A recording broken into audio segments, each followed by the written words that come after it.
Bulfinch's Greek and Roman Mythology, the Age of Fable. Published 1859. Chapter 11. Cupid and Psyche. A certain king and queen had 3 daughters. The charms of the 2 elder were more than common, but the beauty of the youngest was so wonderful that the poverty of language is unable to express its due praise. The fame of her beauty was so great that strangers from neighboring countries came in crowds to enjoy the sight, and looked on her with amazement, paying her that homage which is due only to Venus herself. In fact, Venus found her altars deserted, while men turned their devotion to this young virgin. As she passed along, the people sang her praises and strewed her way with chaplets and flowers. This perversion of homage due only to the immortal powers to the exaltation of a mortal gave great offense to the real Venus. Shaking her ambrosial locks with indignation, she exclaimed, "Am I then to be eclipsed in my honors by a mortal girl?" In vain then did that royal shepherd, whose judgment was approved by Jove himself, give me the palm of beauty over my illustrious rivals, Pallas and Juno. But she shall not so quietly usurp my honors. I will give her cause to repent of so unlawful a beauty. Thereupon she calls her winged son Cupid, mischievous enough in his own nature, and rouses and provokes him yet more by her complaints. She points out Psyche to him and says, "My dear son, punish that contumacious beauty. Give thy mother a revenge as sweet as her injuries are great. Infuse into the bosom of that haughty girl a passion for some low, mean, unworthy being, so that she may reap a mortification as great as her present exultation and triumph."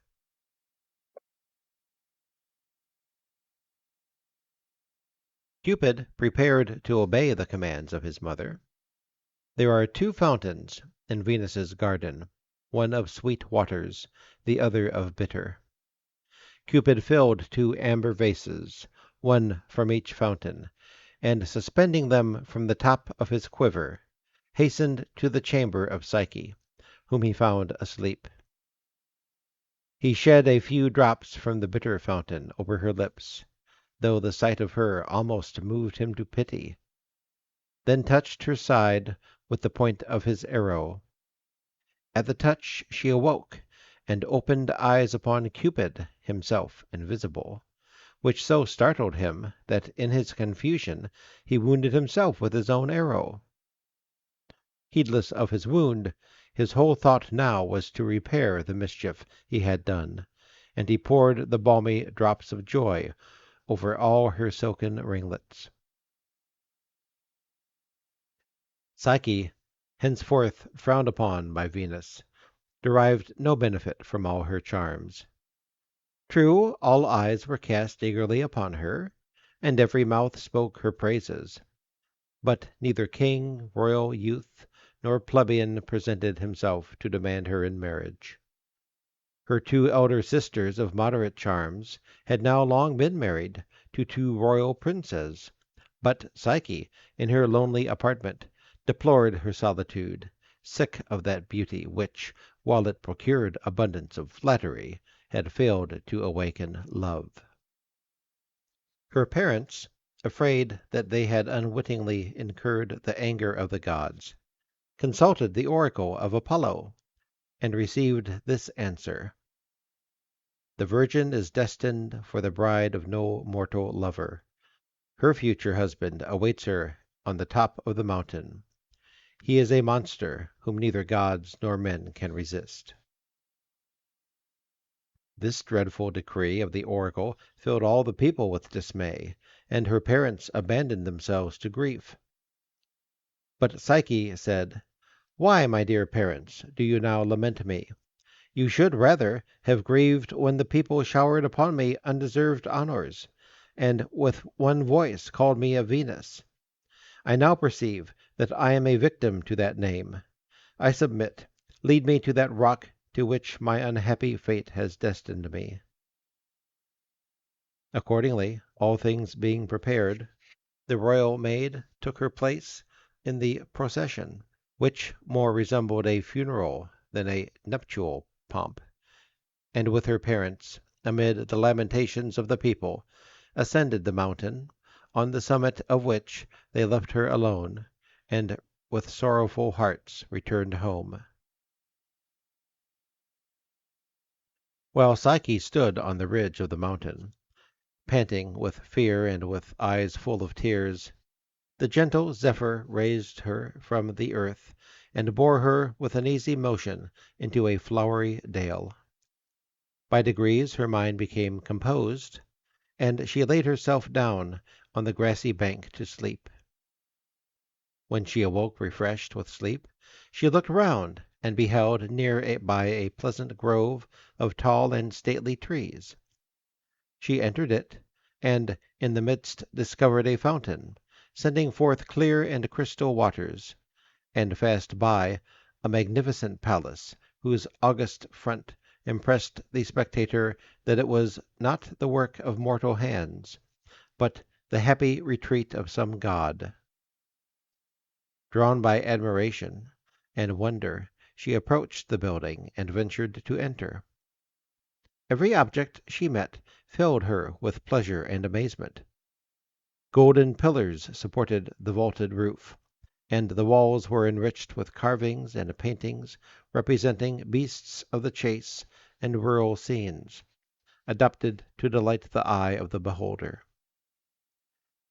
Proceeding onward, she perceived that, besides the apartments of state, there were others filled with all manner of treasures, and beautiful and precious productions of nature and art. While her eyes were thus occupied, a voice addressed her, though she saw no one, uttering these words: "Sovereign lady, all that you see is yours. We whose voices you hear are your servants, and shall obey all your commands with our utmost care and diligence. Retire therefore to your chamber, and repose on your bed of down, and when you see fit, repair to the bath. Supper awaits you in the adjoining alcove, when it pleases you to take your seat there."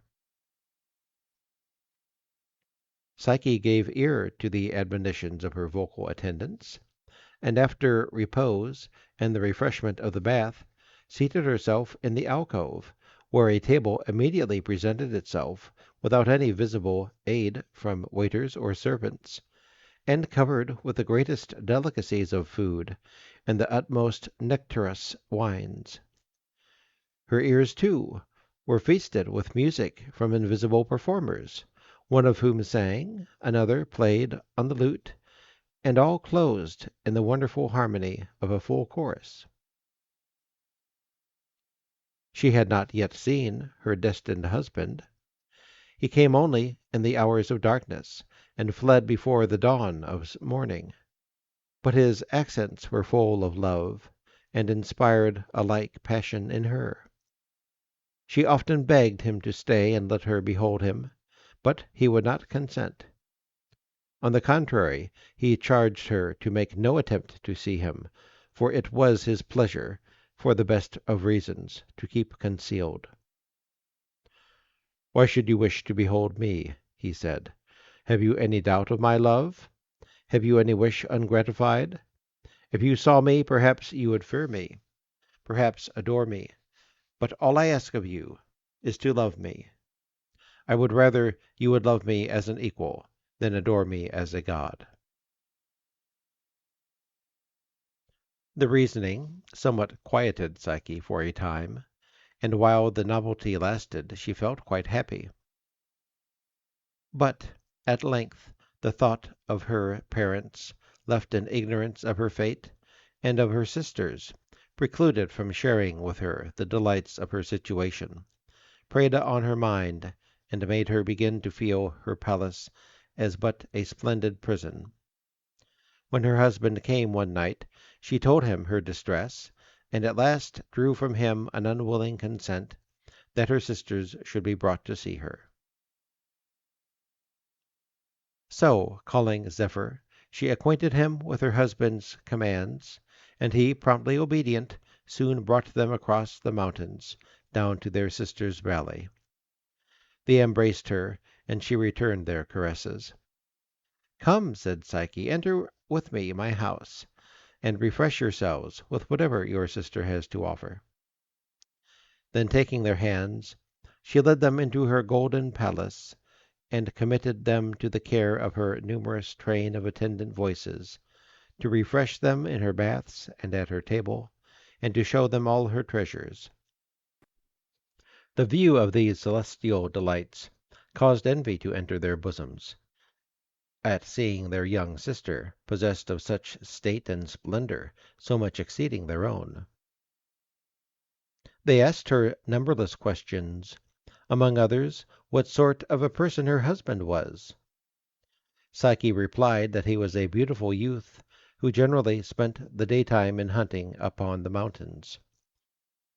The sisters, not satisfied with this reply, soon made her confess that she had never seen him. Then they proceeded to fill her bosom with dark suspicions. "Call to mind," they said, "the Pythian oracle that declared you destined to marry a direful and tremendous monster. The inhabitants of this valley say that your husband is a terrible and monstrous serpent, who nourishes you for a while with dainties that he may by and by devour you. Take our advice. Provide yourself with a lamp and a sharp knife. Put them in concealment, that your husband may not discover them, and when he is sound asleep, slip out of bed, bring forth your lamp, and see for yourself whether what they say is true or not. If it is, hesitate not to cut off the monster's head, and thereby recover your liberty." Psyche resisted these persuasions as well as she could, but they did not fail to have their effect on her mind. And when her sisters were gone, their words and her own curiosity were too strong for her to resist. So she prepared her lamp and a sharp knife, and hid them out of sight of her husband. When he had fallen into his first sleep, she silently rose, and uncovering her lamp, beheld, not a hideous monster, but the most beautiful and charming of the gods, with his golden ringlets wandering over his snowy neck and crimson cheek, with two dewy wings on his shoulders, whiter than snow, and with shining feathers like the tender blossoms of spring. As she leaned the lamp over to have a nearer view of his face, a drop of burning oil fell on the shoulders of the god, startled with which he opened his eyes and fixed them full upon her. Then, without saying one word, he spread his white wings and flew out of the window. Psyche, in vain endeavoring to follow him, fell from the window to the ground. Cupid, beholding her as she lay in the dust, stopped his flight for an instant. "O foolish Psyche, it is thus you repay my love? After having disobeyed my mother's commands and made you my wife, will you think me a monster and cut off my head? But go, return to your sisters, whose advice you seem to think preferable to mine. I inflict no other punishment on you than to leave you for ever. Love cannot dwell with suspicion." So saying, he fled away, leaving poor Psyche prostrate on the ground, filling the place with mournful lamentations. When she had recovered some degree of composure, she looked around her, but the palace and gardens had vanished, and she found herself in the open field not far from the city where her sisters dwelt. She repaired thither and told them the whole story of her misfortunes, at which, pretending to grieve, those spiteful creatures inwardly rejoiced. "For now," said they, "he will perhaps choose one of us." With this idea, without saying a word of her intentions. Each of them rose early the next morning and ascended the mountain, and having reached the top, called upon Zephyr to receive her and bear her to his lord. Then leaping up, and not being sustained by Zephyr, fell down the precipice and was dashed to pieces. Psyche, meanwhile, wandered day and night, without food or repose, in search of her husband. Casting her eyes on a lofty mountain, having on its brow a magnificent temple, she sighed and said to herself, "Perhaps my love, my lord, inhabits there," and directed her steps thither. She had no sooner entered than she saw heaps of corn, some in loose cars and some in sheaves, with mingled ears of barley. Scattered about lay sickles and rakes, and all the instruments of harvest without order, as if thrown carelessly out of the weary reaper's hands in the sultry hours of the day. This unseemly confusion the pious Psyche put an end to by separating and sorting everything to its proper place and kind, believing that she ought to neglect none of the gods, but endeavor by her piety to engage them all on her behalf. The holy Ceres, whose temple it was, finding her so religiously employed, thus spoke to her: "O Psyche, truly worthy of our pity, though I cannot shield you from the frowns of Venus, yet I can teach you how best to allay her displeasure. Go then, and voluntarily surrender yourself to your lady and sovereign, and try, by modesty and submission, to win her forgiveness, and perhaps her favor will restore you the husband you have lost." Psyche obeyed the commands of Ceres, and took her way to the temple of Venus, endeavoring to fortify her mind, and ruminating on what she should say, and how best propitiate the angry goddess, feeling that the issue was doubtful and perhaps fatal. Venus received her with angry countenance. "Most undutiful and faithless of servants," said she, "do you at last remember that you really have a mistress? Or have you rather come to see your sick husband, yet laid up of the wound given him by his loving wife? You are so ill-favored and disagreeable that the only way you can merit your lover most be by dint of industry and diligence. I will make trial of your housewifery." Then she ordered Psyche to be led to the storehouses of her temple, where was laid up a great quantity of wheat, barley, millet, vetches, beans, and lentils, prepared for food for her pigeons, and said, "Take and separate all these grains, putting all of the same kind in a parcel by themselves, and see that you get it done before evening." Then Venus departed and left her to her task. But Psyche, in a perfect consternation at the enormous work, sat stupid and silent, without moving a finger to the inextricable heap. While she sat despairing, Cupid stirred up the little ant, a native of the fields, to take compassion on her. The leader of the ant-hill, followed by whole hosts of his six-legged subjects, approached the heap, and with the utmost diligence, taking grain by grain, they separated the pile, sorting each kind to its parcel, and when it was all done, they vanished out of sight in a moment. Venus, at the approach of twilight, returned from the banquet of the gods, breathing odors and crowned with roses.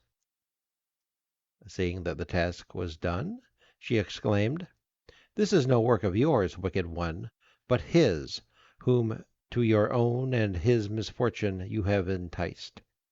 So saying, she threw her a piece of black bread for her supper and went away. Next morning Venus ordered Psyche to be called and said to her, Behold yonder grove, which stretches along the margin of the water. There you will find sheep feeding without a shepherd, with golden shining fleeces on their backs. So fetch me a sample of that precious wool gathered from every one of their fleeces." Psyche obediently went to the riverside, prepared to do her best to execute the command. But the river god inspired the reeds harmonious murmurs, which seemed to say, "O maiden, severely tried, tempt not the dangerous flood, nor venture among the formidable rams on the other side, for as long as they are under the influence of the rising sun, they burn with a cruel rage to destroy mortals with their sharp horns or rude teeth. But when the noontide sun has driven the cattle to the shade, and the serene spirit of the flood has lulled them to rest, you may then cross in safety, and you will find the woolly gold sticking to the bushes and the trunks of the trees." Thus the compassionate river god gave Psyche instructions how to accomplish her task, and by observing his directions she soon returned to Venus with her arms full of the golden fleece.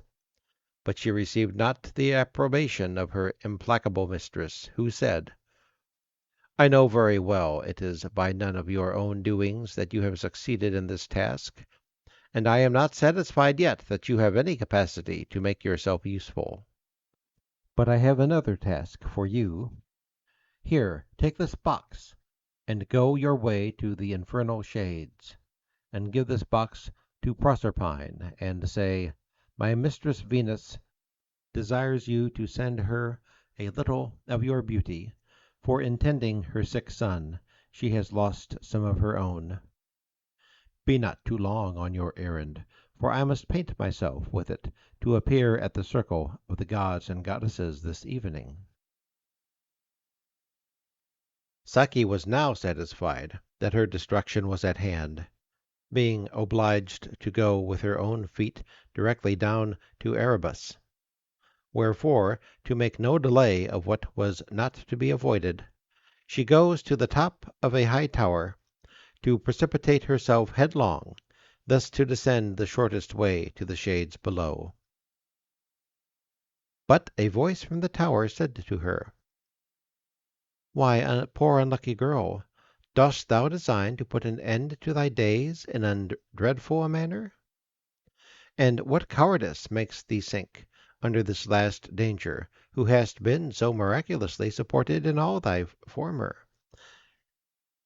Then the voice told her how by a certain cave she might reach the realms of Pluto, and how, to avoid all the dangers of the road, to pass by Cerberus, the three-headed dog, and prevail on Charon, the ferryman, to take her across the Black River and bring her back again.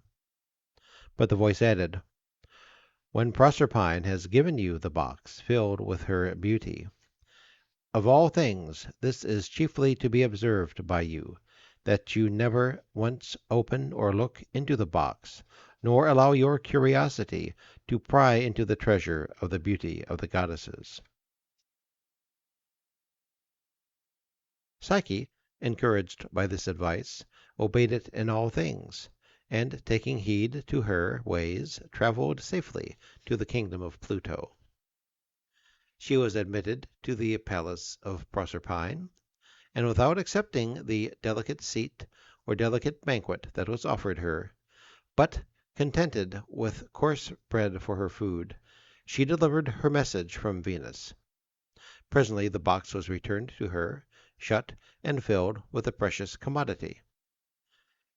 Then she returned the way she came, and glad was she to come out once more into the light of day. But having got so far successfully through her dangerous task, a longing desire seized her to examine the contents of the box. "What," said she, "shall I, the carrier of this divine beauty, not take the least bit to put on my cheeks to appear to more advantage in the eyes of my beloved husband?"